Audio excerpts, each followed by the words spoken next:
Kani amahan igsoon ug ang iyang anak na babae na ay uyab. No? Na uyab. Sa may mga dalaga na uyab. No? Guard your heart. Sapagka pipilas mga adlaw igsoon kaning lalaki gusto siyang pangasawon ang iyang anak. No? Ano na ito igsoon? Kaning babae, ang lalaki, gusto niya pangasawon ang iyang anak. Kinabukasan, niana ang lalaki, tungkol kay pangasawon lagi, niya tubang sa papa, ingon ng lalaki, Akol, pwede na ko minyuhan ang imong anak, tubag ang amahan. Dong, kung sakit ka lalong ang imong pagigugma sa akong anak. Sutan niya. Kasi tubag sa lalaki, isuhan. Lalong kayo, Kol. Gigugman ako na imong anak. Bisan imong kusok doon. Di ko mawala ako pagigugman sa imong anak. Ingon sa iyang uyap o boyfriend. So, gitagaan og challenge kanang boyfriend sa amahan. Sige, ipakita nimo, i-prove nimo na gigugma nimo ang akong anak. Pagkulong sa kwarto within 2 days, walay kaon, walay tubig, walay snack, wala tanan. Naon natin suna. Gitagaan challenge sa amahan katong lalaki. Para i-prove niya kung unsa kalalom ang iyang pagigugma sa iyang anak. Sa madaling salita, i-accept. Kung challenge ni kini boy, na ato gayon sa kwarto, isugayo. Una-una na 2 days, walay kaon-kaon, walay inom tubig, wala tanan. Pagkiabot sa 2 adlaw mga gigsunan, gutom na kayo ang lalaki. Luspad na kayo. Puti na kayong wait, kagkaabi na siya kagutom mga kaigsunan. Ipagawas kini sa amahan. Kaya nakita niya ang lamisa na pilting daga ng pagkaon. Layo pa lang daan ang lalaki igsoon. Isalot kagutom tungod sa mga pagkaon na lamian. Ipaingkod to iyang anak na babae o ang lalaki. Ano natin igsoon na? Pag-ingkot, ana ang papa. Karundong. Kinatapusang pangutana. Gigugman mo ko anak o dili. Okol, gigugman ako. Karon, papiliun ta ka. Kaning pagkaon na nasa imong tubangan o akong anak. Kay kung sukto nimo akong anak, kay kung unawon nimo akong anak, mamatay ka sa kagutom. Di gyud ka kakaon. Nauna to ha? Logic. Ha? Nagadagan na nga una. Gitsalis gapon sa amahan. Kung unahon nimo ang akong anak, di gyud ka kakaon. Bisan unsahon kalamian, di gyud sa kakaon kung unahon niya iyang anak. Og sa dihang mga kaigsuonan, gipapili siya ang akong anak o ang pagkaon. So, gipili man niya ang pagkaon mga kaigsuonan. Gipili man niya ang pagkaon mga kaigsuonan. Pag human niya ang kaon, isa ka sa hungit, gi-stop sa amahan. O sa ingon sa amahan, itong pagkaway pulos ang imong pagigugma sa akong anak. Kung logic man to good, logic man good to mga kaigsuonan, sama po na sa logic sa Ginoo nga rin kanato. Taga ako tag-challenge sa Ginoo. Pero iuna nato ang kalibutan ng mga binuluhatan. Mga kaigsuonan, abot ipasabot sa amahan ni igsuon, kung pilion niya ang iyang anak, dili gid niya pasagdan kong lalaki. Iya ipakaon tong tanan, bisan unahon niya ang anak. Nakasabot mo igsuon? Nakuha niyo yung punto? Ha?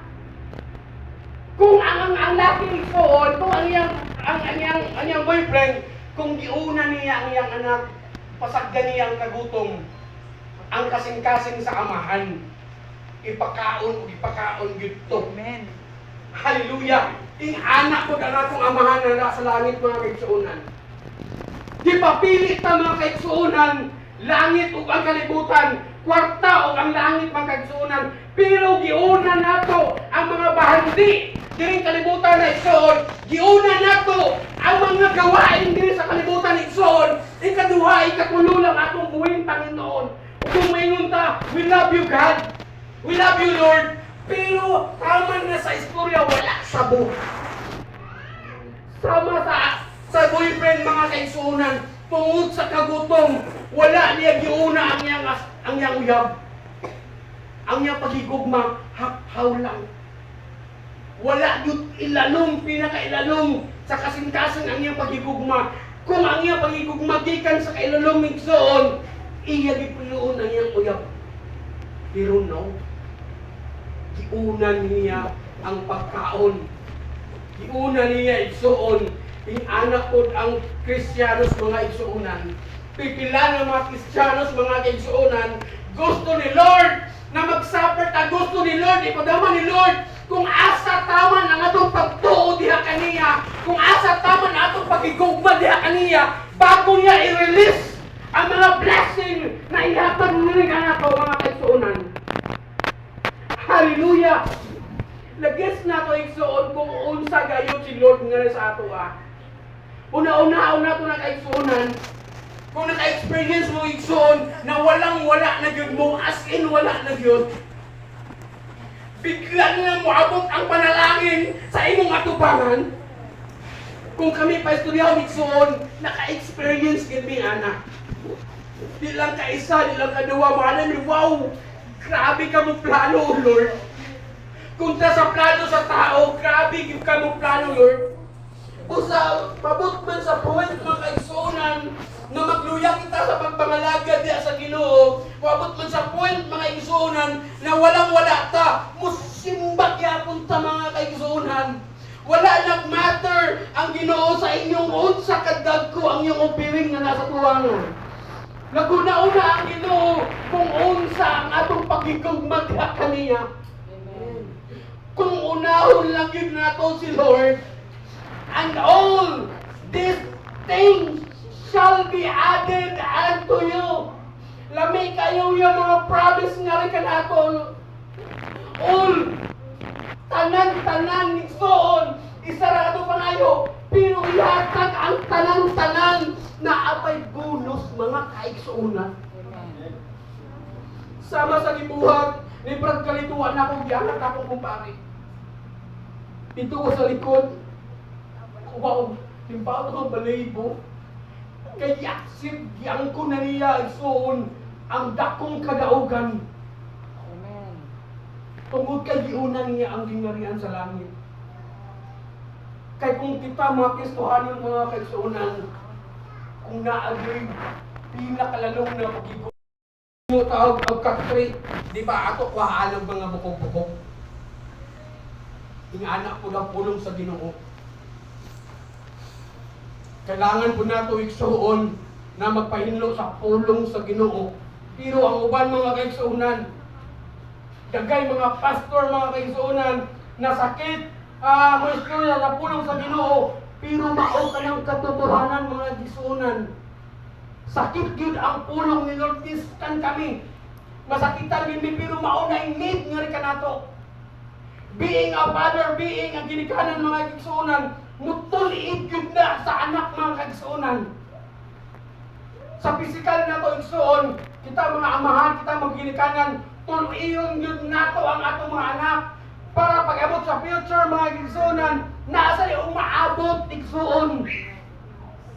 Pero isa kita mga anak, isa musumpak ka sa itong mga ginikanan. Diyan ako na-realize na nagminyo na ako na tama mag-diagnose sa akong amalog inahan.